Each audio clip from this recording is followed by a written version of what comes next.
ओम नमः शिवाय.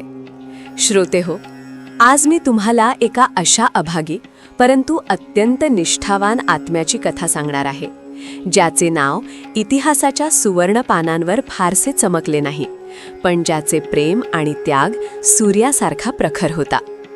ज्या कथेचे केवळ श्रवण केल्याने माणसाच्या मनातील अहंकाराचा नाश होतो आणि रक्ताच्या नात्यापलीकडे असलेले बंध कसे असावेत याचे दिव्य दर्शन घडते, तीही शोणची कथा. अंगराज कर्णाचा धाकटा भाऊ शोण. ज्यावेळी नियतीच्या क्रूर खेळामुळे कुंतीपुत्र कौंतेय न राहता सूतपुत्र राधेय बनला, तेव्हा त्याला ज्या मातेने आपल्या छातीशी लावले ती माता राधा, आणि ज्या पित्याने त्याला आश्रय दिला तो अधिरथ. याच अधिरथ आणि राधेच्या पोटी जन्माला आलेला शोण. श्रोते हो, कल्पना करा त्या काळाची, जेव्हा हस्तिनापूरच्या राजमार्गावर रथांची घरघर ऐकू येत असे आणि गंगेचा किनारा अर्जुनाच्या बाळांच्या आवाजाने नाही तर कर्णाच्या कवचाच्या तेजाने उजळून निघत असे. शोण हा केवळ कर्णाचा भाऊ नव्हता, तर तो कर्णाचा सावलीसारखा सोबती होता. ज्यावेळी सारा समाज कर्णाला सूतपुत्र म्हणून हिणवत असे, जेव्हा राजसभेत त्याच्यावर अपमानाचे निखारे फेकले जात असत, तेव्हा शोणच्या डोळ्यातून वाहणारे अश्रू कर्णाच्या जखमांवर शीतळ चंदनाप्रमाणे काम करत असत. तो छोटासा शोण आपल्या थोरल्या भावाकडे बघताना हरखून जाई. त्याच्यासाठी कर्ण हा केवळ एक योद्धा नव्हता, तर तो साक्षात सावळ्या ईश्वराचं रूप होता. श्रोते हो, कथेचा हा प्रसंग अत्यंत हृदयद्रावक आहे. एकदा हस्तिनापूरच्या त्या विशाल रंगमंडपात जेव्हा द्रोणाचार्यांच्या शिष्यांचं शस्त्रकौशल्य दाखवले जात होते, तेव्हा तिथे एका अज्ञात वीराने प्रवेश केला. त्याचे ती तेज, त्याच्या कानातील ती दैविक कुंडले आणि अंगावरील ते अभेद्य कवच पाहून सारा जनसमुदाय थक्क झाला. तो दुसरा कोणी नसून प्रत्यक्ष कर्ण होता. पण जेव्हा कृपाचार्यांनी त्याचे कुळ विचारले, तेव्हा त्या तेजस्वी सूर्याला मान खाली घालावी लागली. त्या क्षणी गर्दीत उभा असलेला छोटा शोण आपला जीव मुठीत धरून उभा होता. त्याचे हृदय धडधडत होते. तो ओरडून सांगू इच्छित होता की माझा भाऊ जगातील श्रेष्ठ धनुर्धर आहे, पण एथासुताचा आवाज त्या राजसभेच्या अट्टाहासापुढे केविलवाणा ठरत होता. जेव्हा दुर्योधनाने कर्णाला अंगराज म्हणून राज्याभिषेक केला, तेव्हा शोणच्या डोळ्यातून आनंदाश्रू वाहू लागले. त्याला राजेपदाचा मोह नव्हता, त्याला आनंद होता तो या गोष्टीचा की त्याच्या देवासमान भावाला आज त्याचे हक्काचे स्थान मिळाले आहे. पण हा आनंद क्षणभंगूर ठरला, कारण शोणला ठाऊक होते की ज्या महायुद्धात त्याचा भाऊ उतरणार आहे, तिथे केवळ विजय नाही तर विनाशाची सावलीसुद्धा फिरत आहे. जसजसा काळ पुढे सरकला तसतसे शोण आणि कर्णाचे नाते अधिकच घट्ट होत गेले. कर्ण जेव्हा दानधर्म करायला गंगेकाठी उभा राहायचा, तेव्हा शोण तिथे नम्रपणे त्याच्या पाठीमागे उभा असे. तो पाहायचा की कसा त्याचा भाऊ स्वतःची कातडी सोलून देतानाही चेहऱ्यावर हास्य ठेवतो. श्रद्धेहो, शोण हा कर्णाच्या दानशूरतेचा साक्षीदार होता, त्याच्या एकाकीपणाचा सोबती होता आणि त्याच्या संघर्षाचा आधारस्तंभ होता. कर्णाने जेव्हा जेव्हा धनुष्याची दोरी ओढली, तेव्हा तेव्हा शोणच्या काळजाचा ठोका चुकत असे. त्याला भीती वाटत असे की जगातील ही ईर्ष्या त्याच्या भावाला भिळून तर टाकणार नाही ना. महाभारताचे ते भीषण युद्ध जवळ येत होते.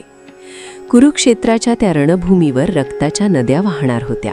शोणला माहीत होते की हा संघर्ष सोपा नाही, तरीही तो आपल्या भावाच्या रथाचे चाक म्हणून त्याच्या सावलीसारखा त्याच्यासोबत राहिला. एकदा एका निवांत रात्री गंगेच्या संथ प्रवाहकाठी बसले असताना शोणने कर्णाला विचारले, दादा, तुला माहीत आहे की हे युद्ध अधर्माच्या बाजूने आहे. तुला हेही माहीत आहे की तुझे मरण निश्चित आहे. मग तू हे सर्व का करत आहेस? त्यावर कर्णाने हसून शोणच्या डोक्यावर हात ठेवला आणि म्हणाला, शोणा, काही युद्धे जिंकण्यासाठी नाही तर केवळ लढण्यासाठी लढली जातात. जगाला हे कळायला हवे की एका सूतपुत्राने सर्वस्वाचा त्याग करून सुद्धा आपली मैत्री आणि आपले वचन पाळले होते.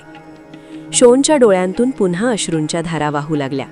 त्याला आपल्या भावाचे मोठेपण तर जाणवत होते, पण त्यासोबतच येणाऱ्या विनाशाची चाहूल त्याला अस्वस्थ करत होती. श्रोते हो, शोणचे पात्र म्हणजे निष्काम प्रेमाचे प्रतीक आहे, ज्याला काहीही मिळवायचे नव्हते, ज्याला केवळ आपल्या भावाच्या सुखात सुख आणि त्याच्या दुःखात दुःख मानायचे होते.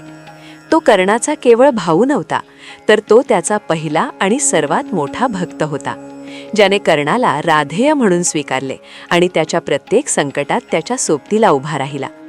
कथेचा हा प्रवाही प्रवास आता त्या वळणावर आला आहे जिथे रणांगण सज्ज झाले आहे.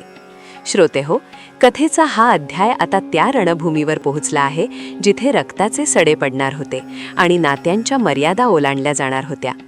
कुरुक्षेत्राच्या मैदानावर जेव्हा शंखाचा नाद झाला, तेव्हा शोणचे हृदय भीतीने नाही तर एका अनामिक वेदनेने भरून आले होते. तो आपल्या भावाच्या अंगराज कर्णाच्या नथाच्या मागे एका छोट्या रथात स्वार होऊन निघाला. शोण हा योद्धा म्हणून प्रसिद्ध नसला तरी आपल्या भावाच्या रक्षणासाठी त्याने हातात शस्त्र धरले होते. रणांगणावर चोहू बाजूंनी बाणांचा वर्षाव होत होता. हत्तींचे चित्कार आणि घोड्यांच्या टापांनी ती धरणी माता थरथरत होती. अशा भीषण वातावरणातही शोणची दृष्टी केवळ एकाच व्यक्तीवर खेळली होती, त्याचा प्राणप्रिय थोरला भाऊ कर्ण. कर्णाने जेव्हा अर्जुनाच्या सैन्यावर शरसंधान सुरू केले तेव्हा शोणचा ऊर अभिमानाने भरून येत असे. परंतु नियती अत्यंत निष्ठुर असते. युद्धाच्या त्या कोलाहलात एक दिवस असा आला जो शोणच्या आयुष्याचा शेवटचा दिवस ठरणार होता. अर्जुनाचा पुत्र अभिमन्यू हा रणांगणावर साक्षात यमराजासारखा वावरत होता. त्याच्या पराक्रमापुढे मोठमोठे महारथी हतबल झाले होते. याच वेळी शोणने आपल्या भावाच्या सन्मानासाठी आणि दुर्योधनाच्या सैन्याला वाचवण्यासाठी अभिमन्यूचा मार्ग रोखला. एका बाजूला महान धनुर्धर अर्जुनाचा पुत्र आणि दुसऱ्या बाजूला कर्णाचे असीम प्रेम लाभलेला त्याचा धाकटा भाऊ. शोणला माहीत होते की तो अभिमन्यूचा पराभव करू शकणार नाही, पण आपल्या भावाच्या यशासाठी बलिदान देण्याची त्याची तयारी होती. त्या दोघांमध्ये घनघोर युद्ध झाले. शोणने आपल्या तुटपुंज युद्धकलेने अभिमन्यूला झुंजवले. मात्र अभिमन्यूच्या एका तीक्ष्ण बाणाने शोणच्या रथाचे सारथी खाली पडले आणि दुसऱ्या बाणाने शोणच्या हातातील धनुष्य तोडले. तरीही शोण डगमगला नाही. त्याने आपल्या भावाचे नाव घेत तलवार हाती घेतली, पण पुढच्याच क्षणी अभिमन्यूच्या दैवी अस्त्राने शोणचे वक्षस्थळ भेदले. शोण रथातून खाली कोसळला. रक्ताच्या थारोळ्यात पडलेल्या आपल्या भावाकडे पाहून कर्णाचे काळीज हेलावले. त्याने हातातले धनुष्य टाकून दिले आणि धावत जाऊन आपल्या भावाचे डोके आपल्या मांडीवर घेतले. श्रोतेहो, तो प्रसंग आठवला तरी अंगावर काटा येतो. रणांगणाच्या त्या धूळ आणि रक्ताच्या साम्राज्यात साक्षात मृत्युंजय ठरू शकणारा कर्ण एका बालकाप्रमाणे रडत होता. शोणा, उठ शोणा, माझ्यासाठी तू हे काय केलेस?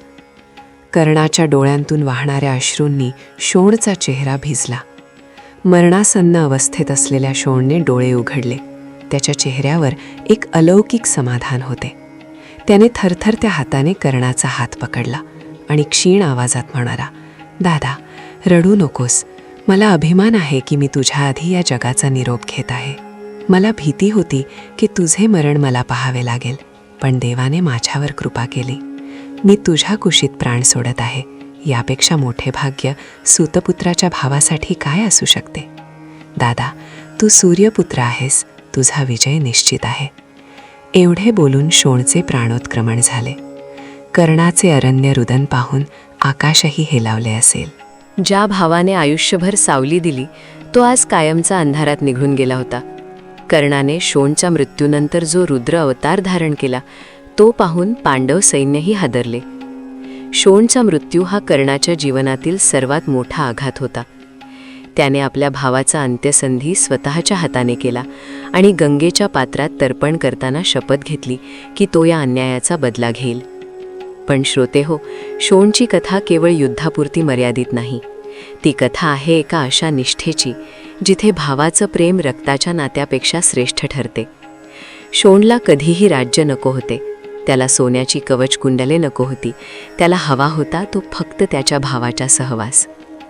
महाभारताच्या या विशाल पटावर शोण हे नाव भलेही छोटे वाटत असेल, पण त्याचं समर्पण हिमालयापेक्षा उंच आहे. कथेच्या शेवटी असे म्हटले जाते की जो कोणी शोण आणि कर्णाच्या या भ्रातृप्रेमाची कथा भक्तिभावाने ऐकतो त्याच्या कुटुंबात प्रेम वृद्धिंगत होते आणि भावांमधील कलह मिटतात. शोणने शिकवले की मोठेपण हे केवळ रणांगणावर शत्रूला मारण्यात नसते, तर आपल्या प्रिय व्यक्तीसाठी स्वतःचे अस्तित्व विलीन करण्यात असते. आजही जेव्हा कर्णाचे नाव घेतले जाते तेव्हा त्या तेजाच्या मागे उभी असलेली ती छोटीशी सावली म्हणजे शोण हे विसरता कामा नये. नियतीशी खेळत कर्णाने सर्वस्व गमावले, पण त्याने शोणसारखा भाऊ मिळवला, हेच त्याचे सर्वात मोठे यश होते.